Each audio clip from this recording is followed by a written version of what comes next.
ఈ పరిపాలన ఆంధ్రప్రదేశ్ రాష్ట్రాన్ని పరిపాలించాలంటే ఒక చంద్రబాబు నాయుడికి అది చెల్లుబాటు అవుతుందని నేను మా ప్రజల అందరూ ఆకాంక్ష.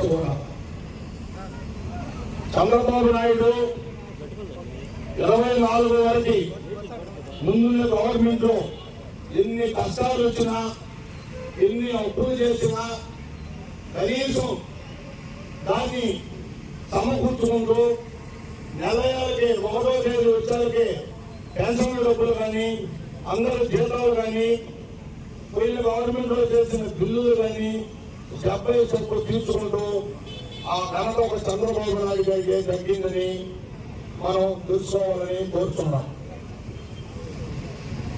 ఈరోజు మన కోవూరు నియోజకవర్గానికి గౌరవనీయులు ప్రధాన కారణం ఈ సైకో జగన్ ఈ యొక్క అమరావతి రాజధాని అవడానికి ఒప్పుకోలేక ఈ వైసీపీ నాయకులు కుట్రలు తట్టుకోలేక ఒక కొత్త పేరు పెట్టారు మావిగాన్.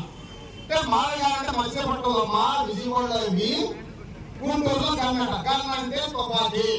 జగన్మోహన్ రెడ్డి పేరు కూడా గన్ను, చివరన జగన్.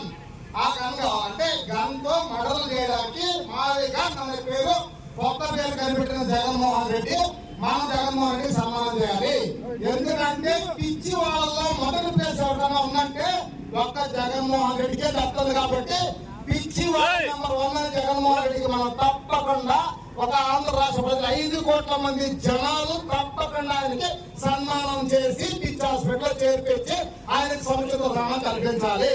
ఎందుకంటే రైతులు 6 నిమిషాలు కష్టపడి పండించుకునే భూముల్ని దానం చేసి వాళ్ళ రాజధానిని చేస్తే ఆ రోజు అసెంబ్లీలో కూడా మేము రాజధాని అమరావతి మొత్తం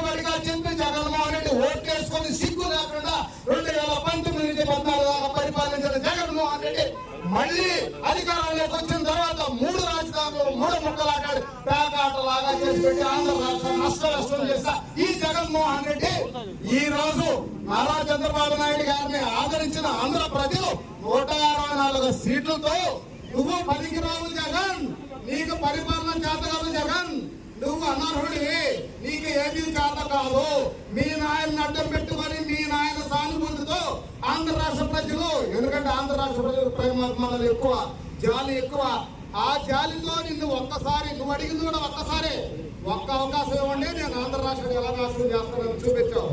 ఈ రోజు నారా చంద్రబాబు నాయుడు గారి కష్టాలతో, నరేంద్ర మోడీ గారి ఆదరణతో, మన యొక్క జనసేన నాయకుడు పవన్ కళ్యాణ్ గారితో, లోకేష్ బాబు గారితో అందరితో సమన్వయం చేసుకొని ఈ రాష్ట్రాన్ని ఎలా మనం అభివృద్ధి చేయాలి, ఈ కుదిరైపోయిన ఈ రాష్ట్రాన్ని ఎలా ముందుకు తీసుకెళ్ళాలి, ఆంధ్ర రాష్ట్ర ప్రజల మీద భావం పడకుండా ఎలా చేయాలని ఆలోచించి